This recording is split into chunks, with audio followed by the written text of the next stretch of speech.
So I was fishing a dock earlier with the magnet, and I got this out from underneath of it. It's a full rod reel combo, 2-piece. Still works, cast good. Just needs cleaned up, greased and oiled up. New line. It is the trout magnet combo from Walmart, but other than that, it's a good rod reel.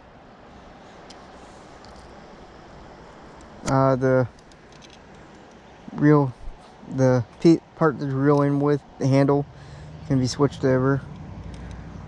So yeah, it is. I mean, it's a 5-to-1 gear ratio. It's a Soar Lippin all 500 series. But heck, for just magnet fishing underneath the dock, it's a heck of a find.